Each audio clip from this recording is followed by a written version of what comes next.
नमस्कार साथियों, मिदास की कहानियाँ यूट्यूब चैनल में आपका स्वागत है। एक सेठ को इकलौता पुत्र था, पर छोटी सी उम्र में ही गलत संगत के कारण राह भटक गया। परेशान सेठ को कुछ नहीं सूझ रहा था, तो वो ईश्वर के मंदिर में गया और ईश्वर दर्शन के बाद पुजारी को अपनी समस्या बताई। पुजारी जी ने कहा कि आप कुछ दिन मंदिर में भेजना, कोशिश पूरी करेंगे कि आपकी समस्या का समाधान हो। आगे जैसी सदगुरु देव और श्री हरि की इच्छा। सेठ ने पुत्र से कहा कि तुम्हें कुछ दिनों तक मंदिर जाना है, नहीं तो तुम्हें संपत्ति से बेदखल कर दिया जाएगा।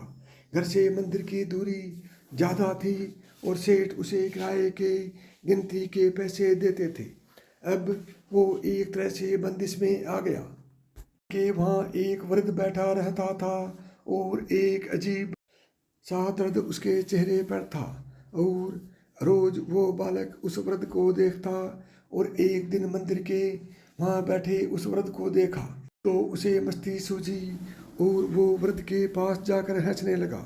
और उसने वृद्ध से पूछा कि हे वृद्ध पुरुष, तुम यहाँ ऐसे क्यों बैठे रहते हो? लगता है बहुत दर्द भरी दास्तान है तुम्हारी। और व्यंग्यात्मक तरीके से कहा, शायद बड़ी भूलें की हैं जिंदगी में। उस वृद्ध ने जो कहा, उसके बाद उस बालक का पूरा जीवन बदल गया। उस वृद्ध ने कहा, हाँ बेटा, हंस लो, आज तुम्हारा समय है, पर याद रखना कि जब भी समय बदलेगा तो एक दिन कोई ऐसे ही तुम पर हंसेगा।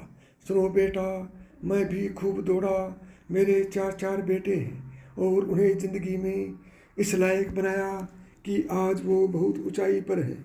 और इतनी ऊंचाई पर हैं वो कि आज मैं उन्हें दिखाई नहीं देता हूँ।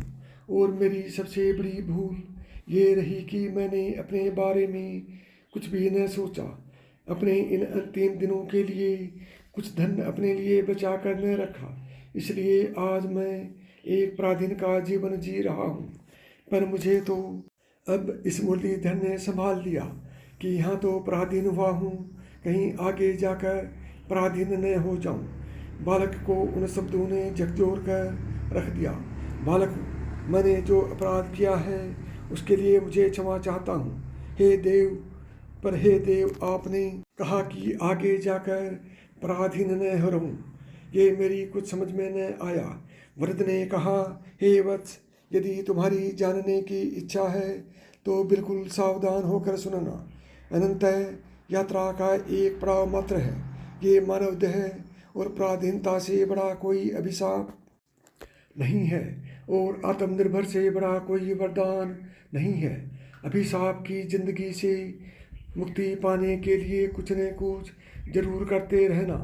धन शरीर के लिए तो तपोधन आत्मा के लिए बहुत जरूरी है। नियमित साधन से तपोधन जोड़िए, आगे की यात्रा में बड़ा काम आएगा।